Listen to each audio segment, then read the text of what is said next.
Yeah, that is true. Yeah, you know, and you look at this.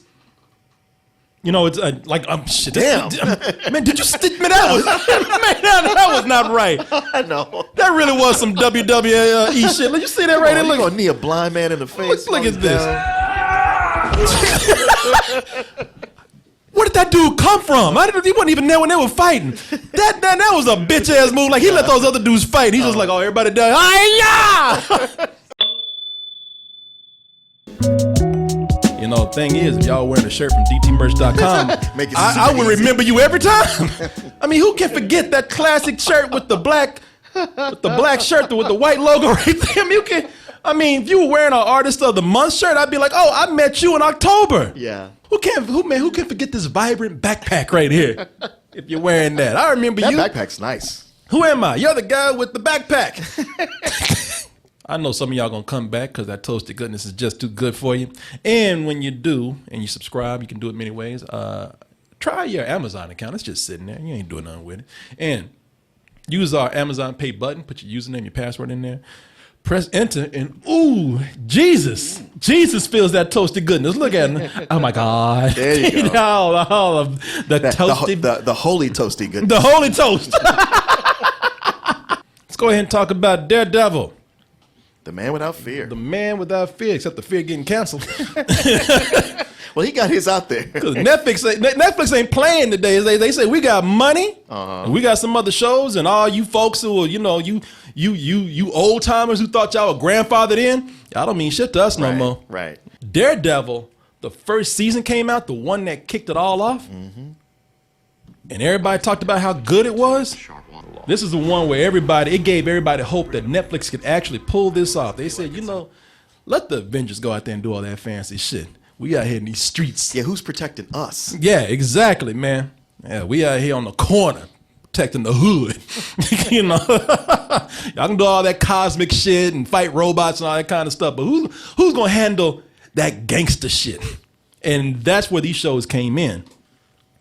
And once Daredevil came out, people couldn't wait to see where this was going. And that's when Netflix saw the excitement and they said, yeah, we're going to give y'all them hood Avengers out there. The Defenders. They said it's all coming together, man. Marvel, they got that model. We are under Marvel. We're going to try to replicate what they have on our own little level right here. And all y'all going to love it. And then Iron Fist came out and fucked it up. That really did kill the momentum. Yeah, it did. It really did. See, the thing with all the other shows is that Daredevil was gritty, but then you had Jessica Jones that made a social statement about trauma from sexual assault. Luke Cage made a social statement about the black experience and Black Lives Matter and police brutality. And Iron Fist didn't say shit. and what Iron Fist did have to say, nobody was trying to hear it. All these other shows had their own identity. Yeah, they really did. And this man took all kind of Asian culture, just didn't do shit with it. Ever since then, it's kind of been downhill for that running streak that they had. The Defenders was a weak disappointment. Luke Cage season 2 came out, and that was strong. But even then, people said, "Hey, something it's kind of hit and miss in some parts." And then Jessica Jones and Iron Fist 2, those were met with mixed responses. That Jessica Jones season 2, I thought was pretty bad. See, I didn't even watch it. Was it bad? It started out okay, but it reaches the halfway point where they declare who the villain is. And shit was weak from that point on. So now we got the cancellations coming up. Everybody just heard the news. Luke Cage got canceled. And people are like, well, Iron Fist, fuck that.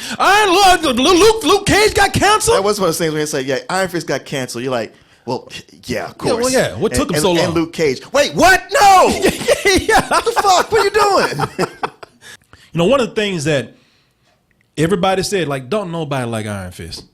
Nobody like Iron Fist unless he's with his boy. Right.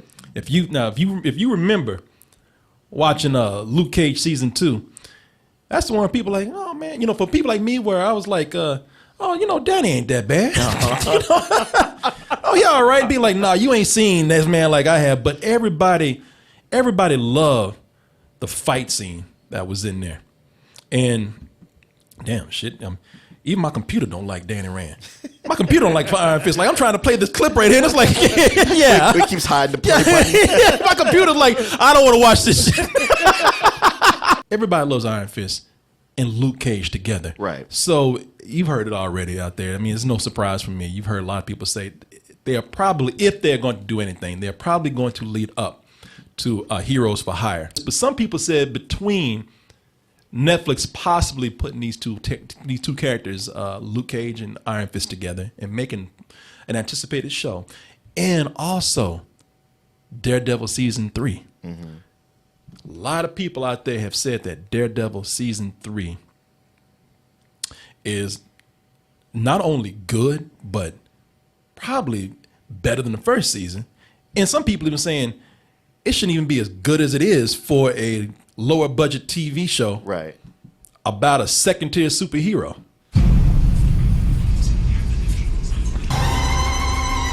Prison has changed me. What is it you're saying? I want to make a deal. Oh shit, they bringing everybody back. Sure, of course. Got the Kingpin up in there, as you see, and of course they got Daredevil. And Daredevil just, everybody's talking about how good this is, and Daredevil just came in and told everybody at this point. He just said, "Look, y'all fucking up a good thing." I started this off. yeah, move. I had 2 good seasons to show you how to do it. Yeah, let me get it right. Just y'all go sit down. That's why we went off track anyway. Too many motherfuckers, too many cooks in the kitchen, man. I enjoyed this. I enjoyed this enough to where, again, I'm not going to do a spoilery review of this at all, but hear me out. Now, I'm going to talk about this in a way I think can be accessible to people who don't even like comics. Okay. And know nothing about this character. And I also think that I can talk about this in a way where simultaneously, you know him, right? Mr. Taneously, how you doing? But I think that I can talk about this in a way where simultaneously I can talk about how Daredevil might come in. He's not just saving Hell's Kitchen, but he might just save the Marvel shows for Netflix. Wow. One of the things that I like about this, as I said, man, they brought this back, and they brought this back to the core of what made Daredevil season 1 so good. Yeah. They got a story. I mean, that's what it all comes down to. Instead of just trying to push the property in ways because fans want that, because the business wants it to go that way. Nah, man, we're getting back to basics right here with Daredevil. This is season 3 where we find Daredevil going up against, his greatest nemesis, old fat ass Wilson Fisk.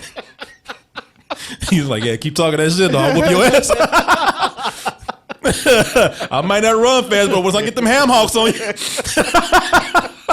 So he makes a deal to be released from prison, as we saw a little while ago. And while he's doing that, he's devised a scheme to frame Matt Murdock, who is Daredevil.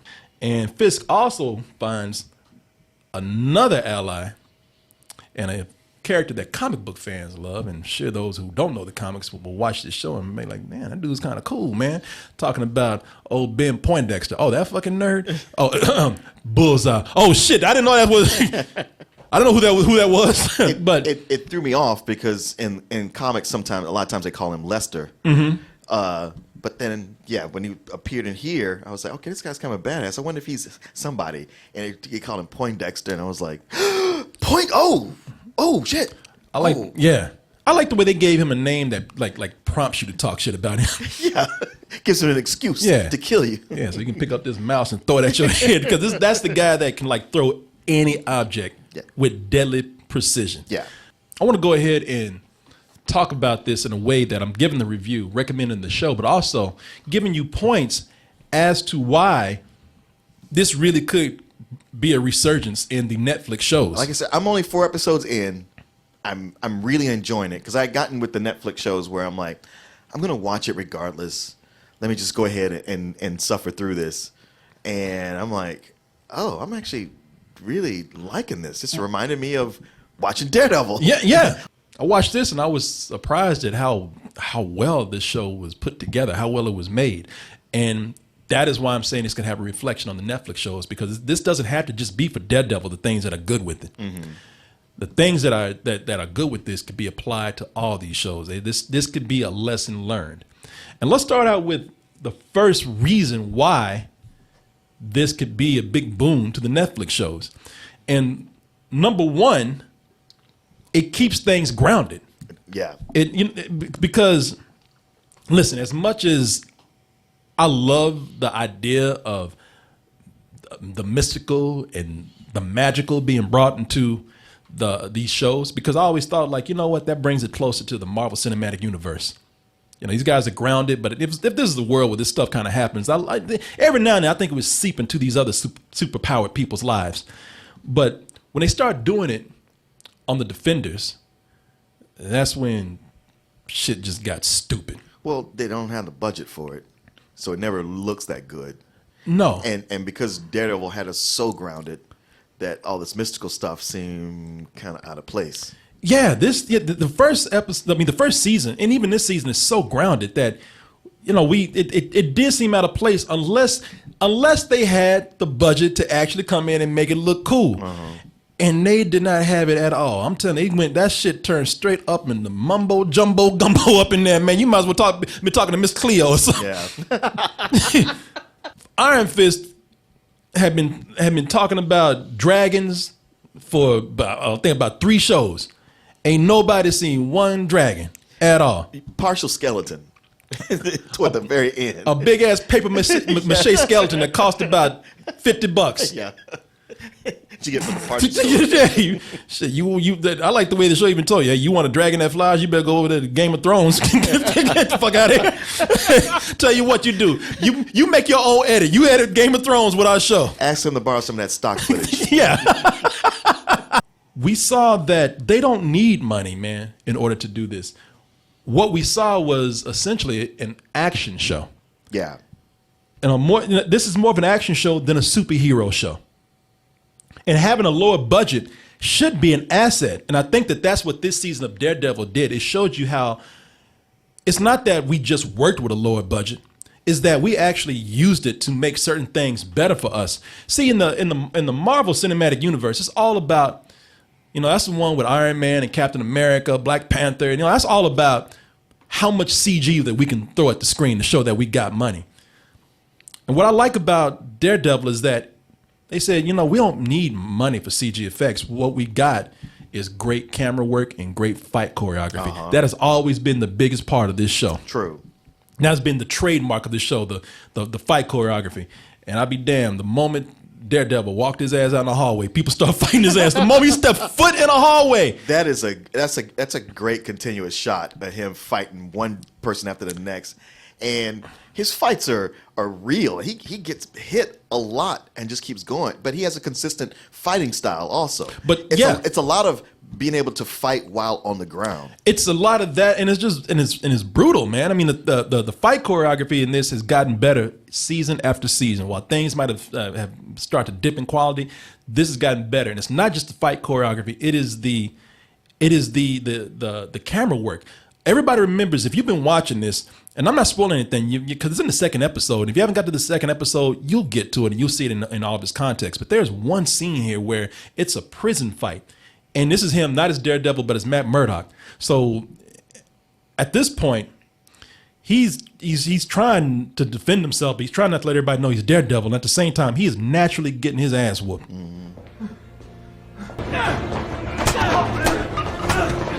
If y'all notice, he ain't throwing one punch yet. He got his ass beat down. Yeah, he's just trying to defend himself. By the way, that's the 4th episode. That's the one I just watched. Oh, is that the 4th episode? Yeah. Okay, I didn't Watched even remember which one it was. over here.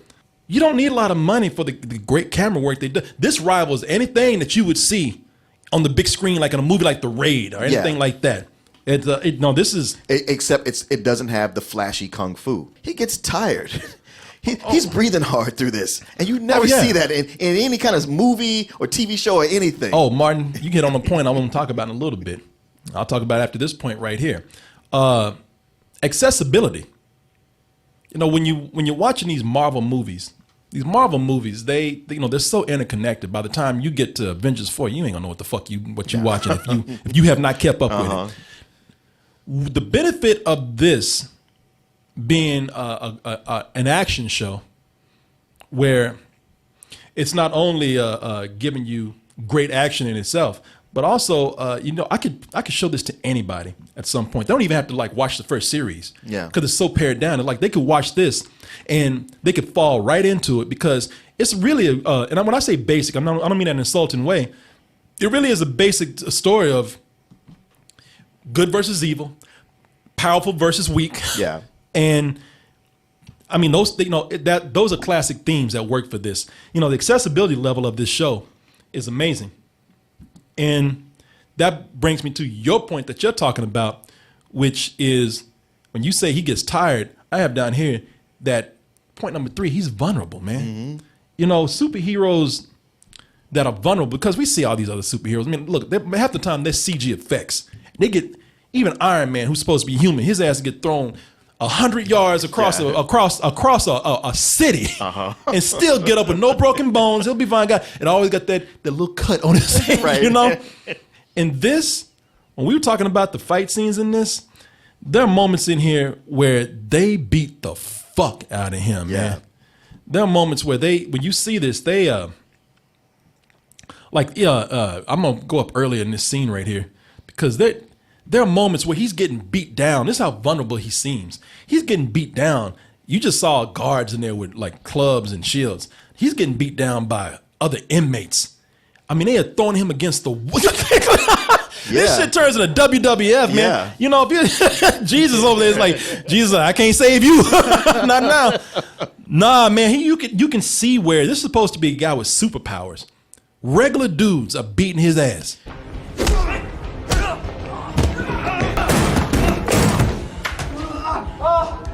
It's like everybody's at that, man, fuck it point. Everybody's like, let's go get a beer. Well, yeah, I mean, his superpower isn't invulnerability or super strength. It's just extra senses. No. So that doesn't do anything to help you fight. No. Kind of sense where your opponent is coming from. When this man gets home, he doesn't have cuts and bruises. He got gashes and blood all over his body. This dude comes home from a fight looking like raw hamburger meat half the time. Right. And it's believable enough because his adrenaline would kick in. Plus, he got drugged right before that. Yeah, that is true. Yeah, and you look at this, it's like, shit. Damn. Man, did you stick me? That was not right. I know. That really was some WWE shit. Let you see that right there? Look, knee a blind man in the face. Look at this. Where did that dude come from? He wasn't even there when they were fighting. That was a bitch ass move. Like, he let those other dudes fight. He's just like, oh, everybody die. Yeah. He got his ass beat so hard in this. I didn't even think he was gonna make 13 episodes. Right. I thought he was gonna be like, fuck it. With roll credits, bad guys won. Shit. I'm out. When you worry about a character, when they seem this vulnerable, they're not only physically vulnerable to you, but they're also emotionally vulnerable too, because they become more human. Netflix really does have a unique position here. They got ways of telling stories and tones that, as much as we might like Marvel, they just can't really do it the same way. Sure. It's the difference between a movie and the long form of a series. Yeah, if they take this, my only fear is that if they take this and put this on something like the Disney streaming service, I mean, who knows what they'll do. But my fear is that if they do that, then you're not going to, God damn, man. But if they do that, then you're not going to be able to get the same sort of. They try to crawl away. This man. Chris, if I can just slip by real quick. This is sweet, man. He said, "Fuck me, the superhero. I'm trying to get the hell out of here." Look at it. Help! Bring your ass here. Come here. Look at this, man. They're not going to be able to do this same depth of storytelling. Again, if they do take it from Netflix, that should be a sign. Don't change the tone too much. Sure. If you do it right, you could do this even better than what they did with the right elements. Yeah, because it's Disney, so they'll have more money or resources to put behind it. Exactly. The other great thing with this is that number 4, what Netflix should take a hint from, or Disney, is that it's way more focused. Now, you're on episode 4. I don't know if you noticed this. Now, how do you feel about it? Because if you notice, season 3 introduced a lot of good things. That's the one that introduced the Punisher. But a lot of people season said, 2. I'm sorry, season 2. You're right, season 2 of Daredevil. That's the one that introduced the Punisher. But it also had Elektra, also had the Kingpin in there, also had subplots going on with other people. It kind of went too many places. You got this one storyline that's a totally different storyline that's for a separate character in a show called Daredevil. And then they concentrated on this other character, the Punisher, with his own storyline too, in a show about Daredevil. Daredevil had to get scraps in his own show. Yeah, and I see what they're doing.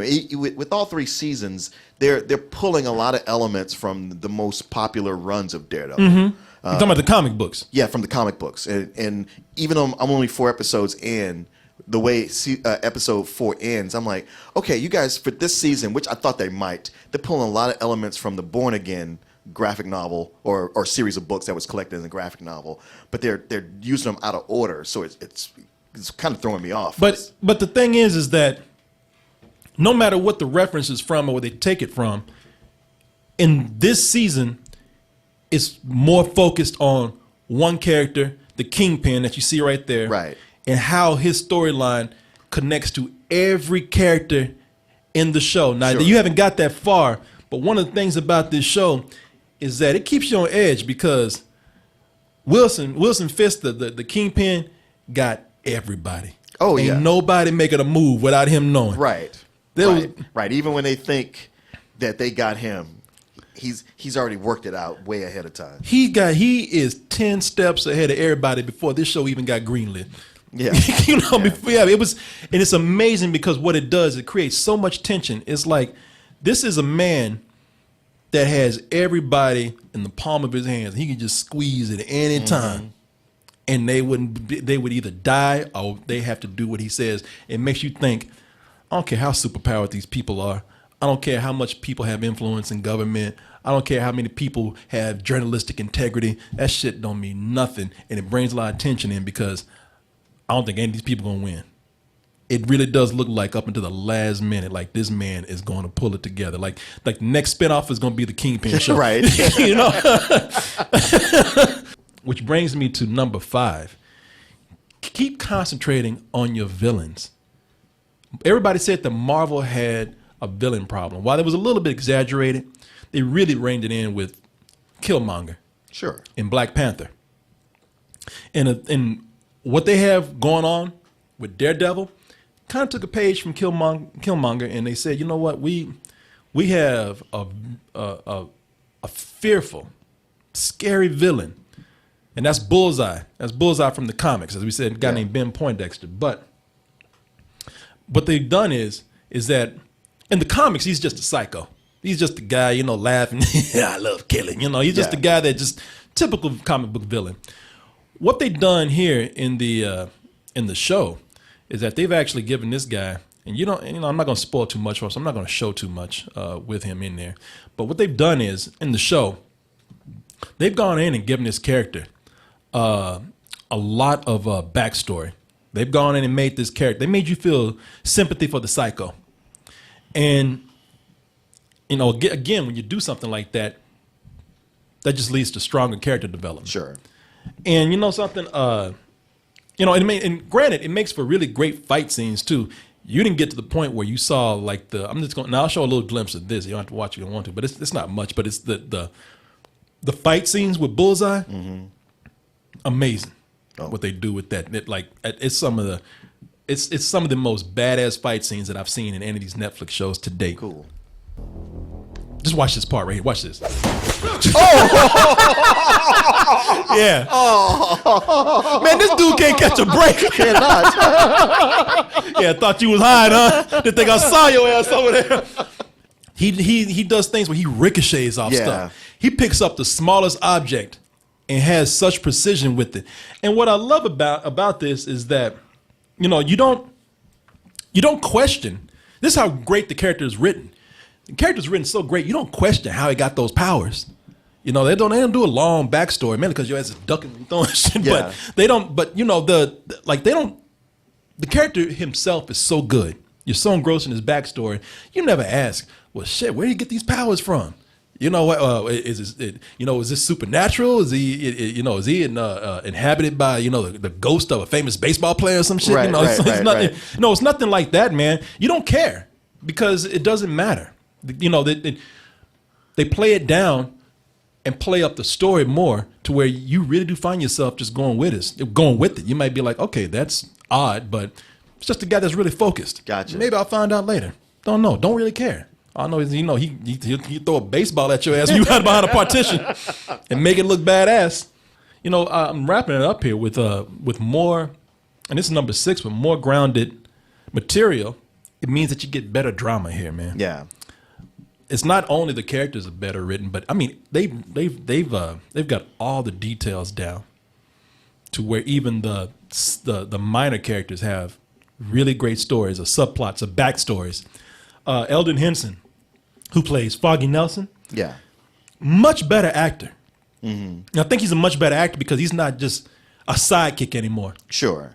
Very good here. Yeah. And his storyline is very good. And the reason why is because it all connects to the bigger picture. Same thing with Deborah Ann Woll, who plays Karen Page. I hate her character, and that's actually a compliment. It's almost like they want you to be kind of torn on how you feel about this character. Oh, wow.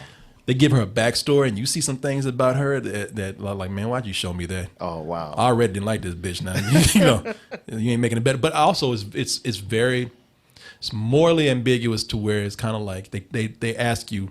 They're not going to blame you on which side you fall on how you like this particular character, but they put it out there. They say this is life. You see how she is now. You know how she was back then. You decide how you move forward. But again, even with her backstory, it leads into her character, how she is today, and her motivation, which lends itself to the bigger story. Okay. If you want to get your Emmy moment, be on Daredevil this season, because everybody gets a moment to cry. Uh-huh. Everybody gets that moment to yell. That dramatic moment. It's amazing how much they did. They trimmed. They left no loose ends. They trimmed the fat glad to hear completely. that. Yeah, man. Damn it.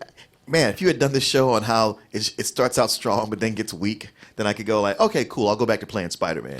But I guess I got to keep watching this. Nah, man, keep watching this. It gets look. I don't know. It gets better, and I will tell you this, man.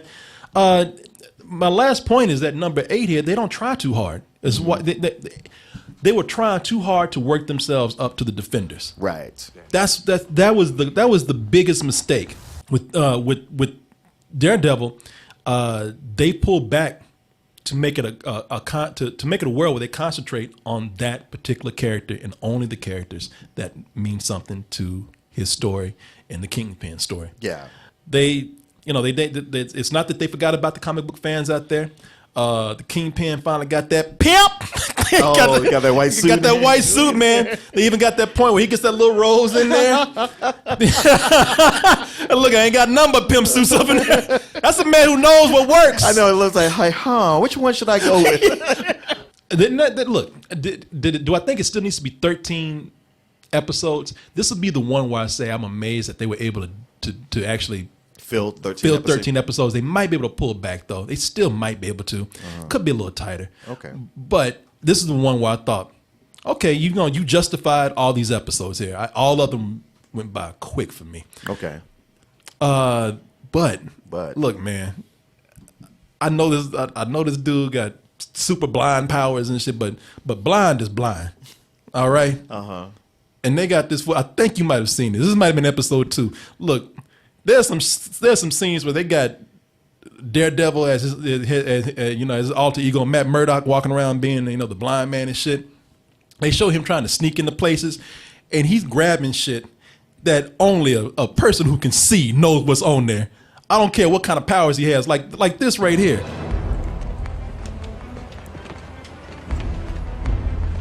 Now, how do you know what was on that jacket right there? Like, he's trying to walk into a place in disguise, and he just grabs the first jacket he could find, thinking that he's going to look like the delivery guy. How do you know that's not the janitor's van or something, Yeah, I mean, he probably knew which van it was, but there's no way for him to know for sure that coat says what it says. No, without actually feeling it. No, I could have been a clown suit or something. That shit could have had kicked me on the back of it, what I mean? He didn't know. And they have moments like that where he just kind of grabbing things. It's like, look, man, I don't care how great your powers are. Only if you were blind, you're not gonna do that. Well, it's one of these things where, so if you read Daredevil, you know he has a radar, which is kind of based on echolocation. Mm-hmm. And it's always been a thing where every artist who works on the book has their own way to portray that.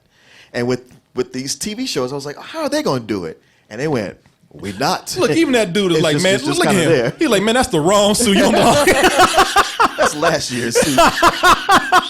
But outside of that, loved it, man. And the gauge of it is, do any of these episodes drag? Out of 13 episodes, I would say if it dragged anywhere, it was near the beginning.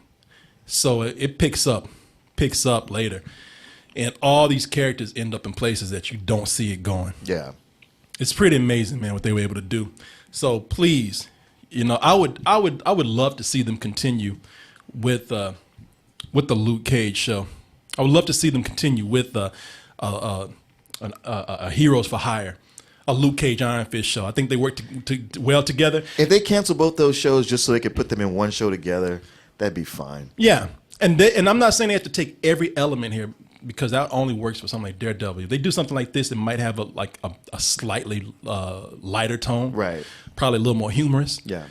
But the way Daredevil concentrated on character and tight storytelling, that's what they could apply to something like that. So this does not have to be a lost cause for anything. This is a signal of how to improve.